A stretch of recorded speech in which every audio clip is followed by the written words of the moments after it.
Hello and welcome. I am Simon and this is the Mind Decolonized, a podcast on the Africa Knows conference. Today I will be talking to Jacques Ludik. He is originally from South Africa and has been involved with AI for a large part of his life. Now he runs his own company, Cortex Group, focused on providing artificial intelligence solutions to businesses in Africa. He is also founder and president of the Machine Intelligence Institute of Africa, focused on transforming Africa through AI. He is part of panel F38, which focuses on AI and manufacturing in Africa. All in all, I think we had a super interesting conversation on what benefits but also risks AI could have for the development of Africa. Okay, Jacques Ludik, here we go.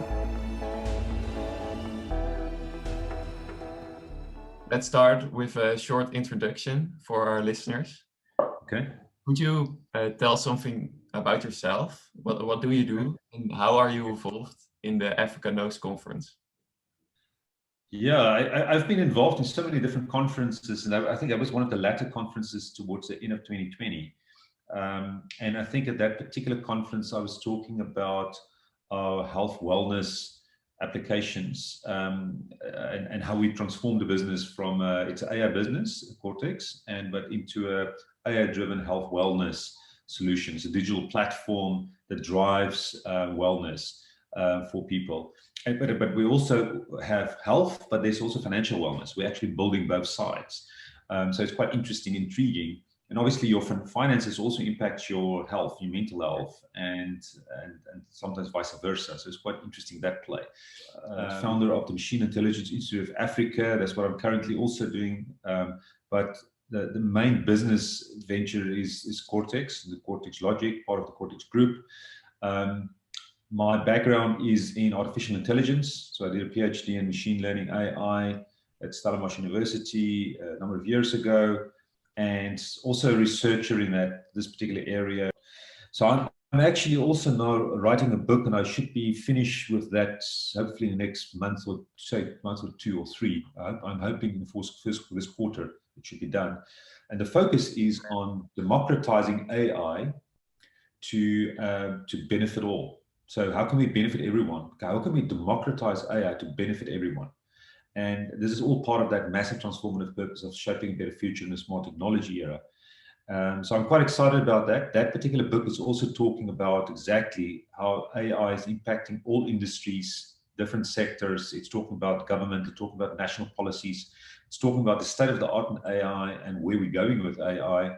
It's also talking about this beneficial future for humanity. How should we re-engineer society, the economy, so that more people can benefit? How can we democratize AI? So I'm very much, that's a very big passion of mine. So even on the business side, what I'm doing right now is also aligned with that type of vision as well. So yeah, so you can see where it all comes together. So the Machine Intelligence Institute of Africa is building the AI community in Africa, and we are doing quite a bit in that regard. The business is trying to make an impact not only in Africa but also globally. So we want a global solution with what we're busy with. And then on the writing books and things that I'm busy with, trying to be a thought leader, trying to make a contribution with regards to sharing my experience with AI, but also helping with the whole communication around where we're going with this as well. So that's in a nutshell. So you've asked me what I do, but this is kind of a brief summary. Let's switch gears a bit Yes. to Africa more specifically, because of course you are based in Africa. Yes. And you have developed a lot of technologies within Africa. So what would be the potential for artificial intelligence regarding development in Africa? How could it aid the countries in Africa to increase their level of development? Okay, great. So I think if you talk about development, it's obviously, you can think about it more broadly. I believe so many things there. We talk about sustainable development goals that the World Economic Forum is talking about. A lot of those goals, all of those goals is relevant for Africa, to also relevant for the world. So what we anyway prescribe in terms of how AI can help development or sustainable development goals or smart technology, whatever we say for any other country, is also relevant for Africa. But I think with Africa specifically, there needs to be some leapfrogging, or at least catch up. There's some infrastructure that you need. But if you think about even mobile money, it was like, especially what was done in Kenya, that was like a world first. So there was some leapfrogging happening there, using technology to actually get to the unbanked, or to just have another way of doing financial services in a very smart way, cost-effective way, using mobile phones and very effectively. So I think obviously you need the infrastructure, you need internet bandwidth, you need energy, you need all of those kind of things. I think those kind of things are super important, because for education, what is the key things that you need? You need that, but there's also poverty and those kind of things that you want to address. So you want to make sure that the economic systems are working. So how can you get Africans more? Well, if you think about, okay, I'm interrupting myself there, but if you think about Africa, 1.3 billion people, currently it's on a trajectory to 2050 to double that, yeah. So 2.3 billion or 2.4 billion. It will be a huge part of this population. There's a lot of young people as well. And so there's a lot of potential to also do what China did within 40 years, creating this incredible economy, biggest economy. Well, they're going to the biggest economy in the world. They're going to surpass the US. And Africa's got a potential to also do that kind of stuff, but you need to unite and organize ourselves. So Africa will become a bigger player, but there's a lot of catch up, and it is not necessarily a given as well. There could be a lot of things that's making it more difficult, but I think the potential is huge. Even if you think about agriculture and using AI technology, because you've got obviously a lot of arable land here as well. You can use smart technology, Internet of Things, and AI, and all these kind of technologies to be much more effective on that front. But also just providing products and services for Africans. There's opportunity, and then if it's good enough, you can go international with that as well. So I think there's similar to what China did as well. So I think there is a great opportunity to use technology in a smart way. I just want to go back real quick to automation and yes. Jobs, yes. Because that's another thing that's often talked about with AI, of course, is how many jobs and which jobs will be automated in the future. Will there be new jobs that are created? How will that work, and how do you see that working out? Yeah, so that's fascinating and interesting, because you get, if you look at the AI, you get assisted intelligence, augmented intelligence, autonomous. And because of that, various applications where AI is automating certain tasks in jobs, or even automating whole jobs effectively, you will be in a situation where the existing current jobs will be affected. But as we know, as we've seen with civilization, jobs do change. How many people are still actually working agriculture? Just think about even the digital economy, how many people are new jobs and new variations and tasks and things have been created around that. So things are evolving all the time, but if it evolves too quickly and we don't adapt quick enough, then you're going to create huge gaps and huge problems as well. So I think one needs to really be, that's why it's so, government has got a huge responsibility now in terms of those kind of things as well. So, and citizens and corporates and industries as well, because they might appoint, if you implement an AI solution, for instance, and you're automating certain jobs, you can't just think about that solution just maybe improving my productivity and stuff, but then what about the process? What about the humans? How is it being utilized? What's the aim there? Can I empower the people to use the technology so that I can actually improve my whole service and in a complementary way? So it's more kind of an augmented way.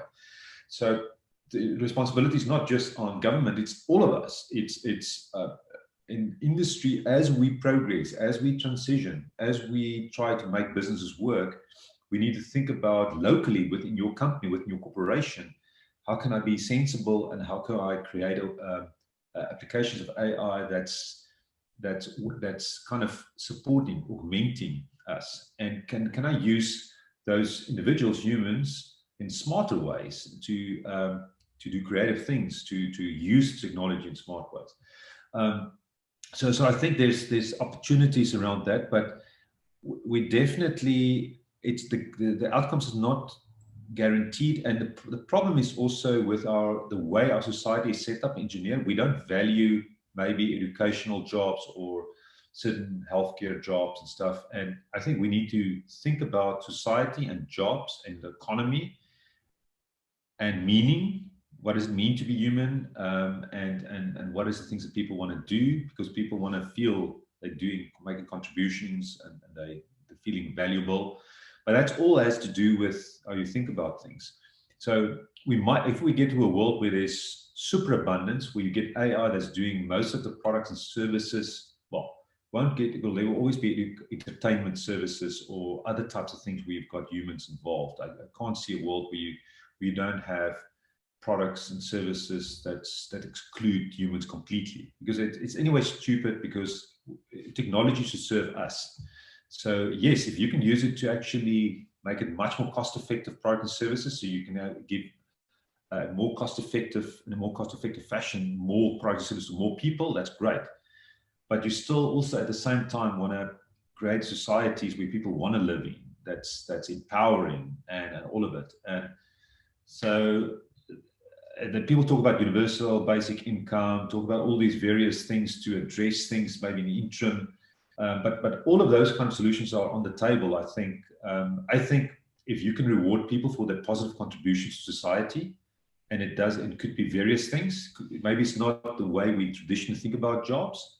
It is just this. That's why it's so important to define what a society looks like, and then you can engineer an economy around that as well. So you need economists and philosophers, and you get all these kind of people together and thinking about what is that ideal world where the economy works, where civilization works, society works, and that I think we can put something together where we say, make it very clear to people how they can contribute. And obviously people need to agree about this thing. But I think there's a lot of things that's common. We know what's bad, what's good in general. So as long as we have that, you can then engineer things that people can do that are positive for society. And the more people do, let's reward them for that, even if it's monetary rewards or other types of things. But so that could be a great way of empowering people and solving this kind of problem. So maybe it's going to be a transition. It's going to be very interesting. But I think we need to be. So that's why you've got to have big picture thinkers and think about society and humanity. And some countries will go ahead. It may be easier to do in a Singapore or Estonia, or you've got smaller countries in Africa, Rwanda, or all these countries where you can control things in a smarter way. But I think we need to move to that, and we need some maybe communities and countries that's setting the example, because eventually we want the whole of humanity to go there. So yeah, I would love to see the US also being more a leader in that regard. You've got a country that's kind of talking about democracy and showing how it should work, but they've got even economic system. Well, there's some really good stuff. You shouldn't just, but there are things that's not working properly, and you need a few countries to also show the way. We need examples. But it could be anywhere. It could be, that's why even South Africa, we can say, what can we do? We should think out of the box here. We've got our own problems here.